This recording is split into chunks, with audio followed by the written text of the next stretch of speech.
Hey folks, I just wanted to show you one real quick thing. I'm in a commercial pool setting right now. This is not a DIY situation, but I wanted to show you a couple of mistakes. The homeowners association, they hired a different contractor. They hired a water heater company to install a couple of pumps. They installed the spa pump, and I noticed yesterday they installed a pool pump, basically to get the energy rebate. And so I know why the water heater company, I know why they took the job on, because they get a little kickback from that rebate as well. But that's besides the point. I want to show you why you want to have a pool professional in this particular setting install these pumps. Check this out. So this is kind of a Where's Waldo of pool installations. Now, first off, this pump is a great pump. I love this pump. This is the Pentair IntelliFlow SVRS. You know, it's a variable speed pump. The SVRS is the safety vacuum release system. It's a wonderful pump. A lot of safety features, and I love it. But I just noticed one thing.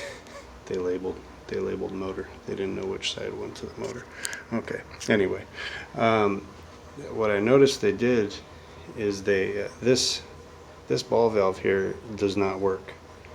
So rather than cut all this plumbing out, they didn't cut it out.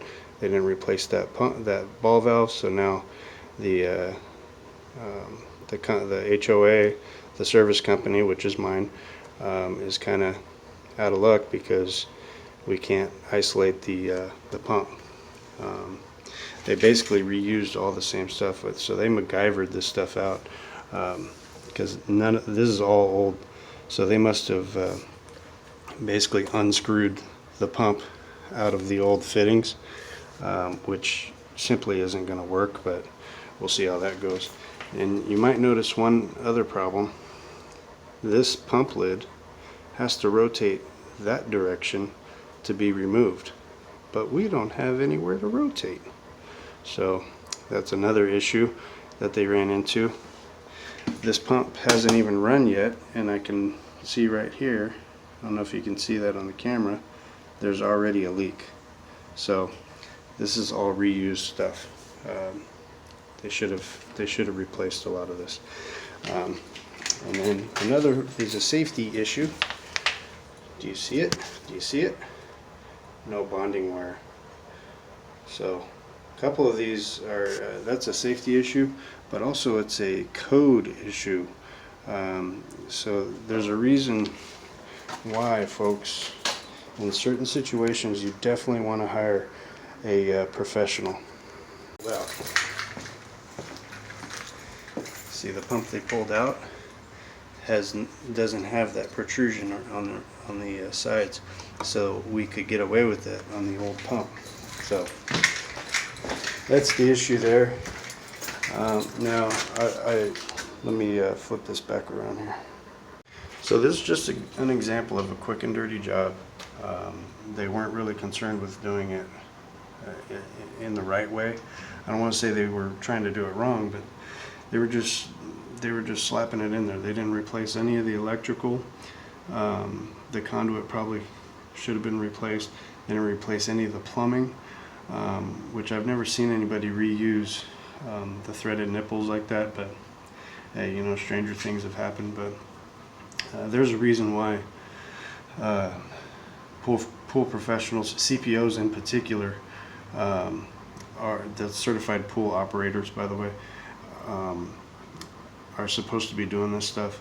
Licensed contractors. Now, I'm not saying these guys don't know how to do plumbing, because they obviously do. They're a water heater company. I'm not saying they don't know electrical, because again, same thing. But in this application, that should have been sourced to somebody who actually does that for a living and does that on the regular.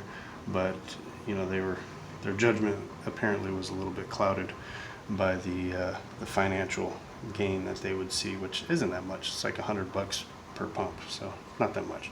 But anyway, I know a lot of times I'm promoting DIY stuff because a lot of what we do can be done as a pool owner, but in a commercial application, it should definitely be done by a licensed contractor. And even in the homeowner situation, it should be done by a licensed contractor if it's above your skill set. You know, there's just certain things. I'm a DIY guy. I work on all my cars myself, but there are certain things that you just don't do, and you need to hire somebody out that knows what they're doing. So, you know, hope that helps.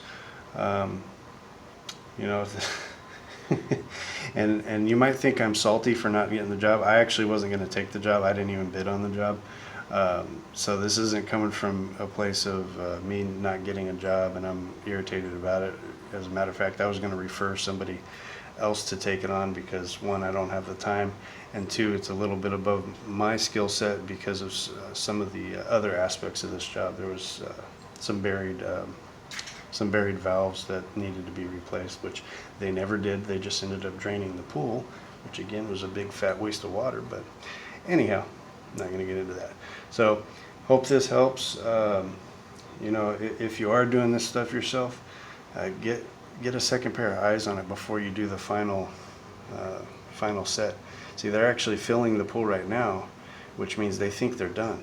So, you know, take that for what it is. I've already told the property manager my take on it, so hopefully they get it corrected before the pool gets completely filled. So anyway, hope you guys learned something from this. We'll see you on the next one.